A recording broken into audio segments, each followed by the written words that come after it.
Tout est parti d'un détail. Une décision administrative en apparence banale, un changement d'arbitre avant un match de football. Rien de plus, rien de moins.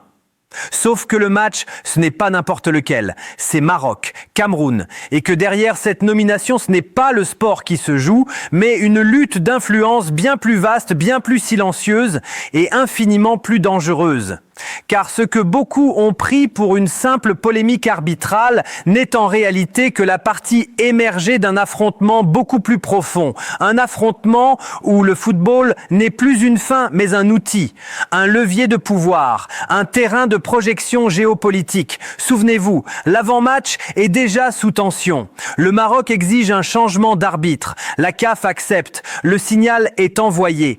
Et quelques heures plus tard, sur la pelouse, une action fait basculer la rencontre. Un pénalty non sifflé en faveur du Cameroun. Un geste clair, une situation évidente, et pourtant rien. Ce moment-là, pour certains, devient le fait du match. Pour d'autres, ce n'est qu'une erreur de plus. Mais pour ceux qui regardent au-delà du terrain, c'est un révélateur. Le révélateur d'un système qui craque. Ce soir-là, un journaliste perd le contrôle en direct. Des mots durs, des accusations frontales, une colère brute. Certains y voient une crise de nerfs, une frustration mal digérée, un excès émotionnel. Mais si ce n'était pas une dérive, si c'était un symptôme. Le symptôme d'un système est arrivé à saturation. Le craquement audible d'une façade est trop long à entendre.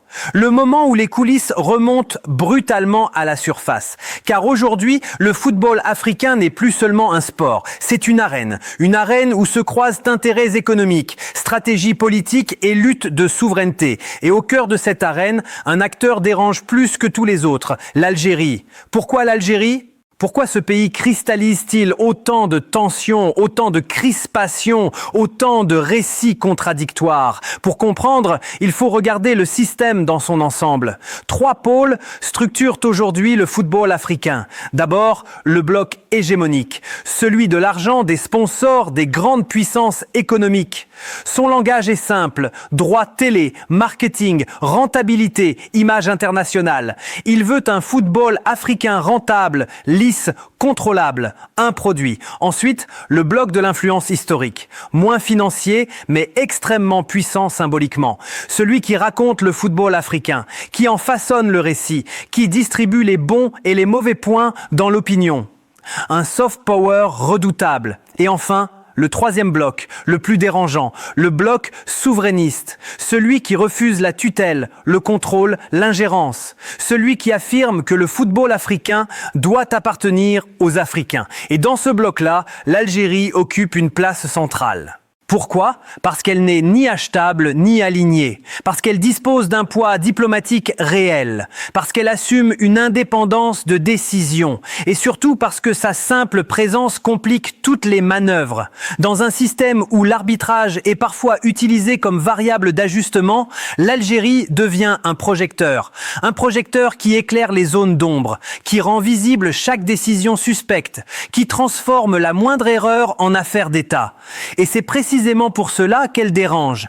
Chaque fois que l'Algérie revient au premier plan sportif ou organisationnel, la même mécanique se met en place. D'abord, le dénigrement médiatique, puis la fabrication de polémiques. Enfin, la pression sur le terrain. Un schéma, pas une coïncidence. L'objectif n'est pas seulement de faire perdre un match. L'objectif est plus grand. Empêcher l'Algérie de s'imposer comme un modèle d'intégrité, un modèle d'indépendance. Un modèle qui, s'il réussit, remettrait en cause tout l'équilibre actuel. Car une Afrique qui gère son football avec rigueur, transparence et souveraineté, c'est une Afrique qui échappe au contrôle. Et ça, pour certains, c'est inacceptable. Alors oui, certains parleront de victimisation. D'autres diront que tout cela masque des problèmes internes.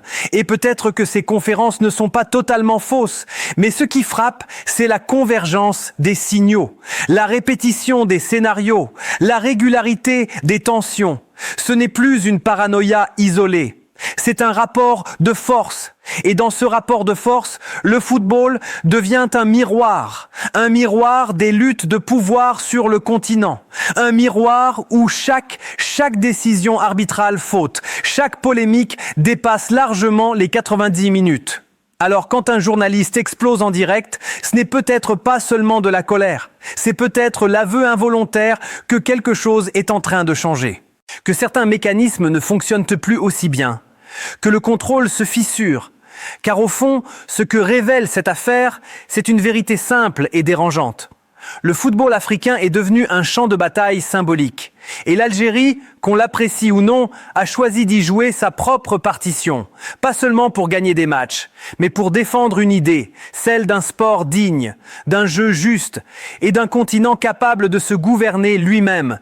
La question n'est désormais plus de savoir qui gagnera le prochain match, mais de savoir quelle faute sera la prochaine, sifflée non pas sur un terrain, mais dans les coulisses du pouvoir.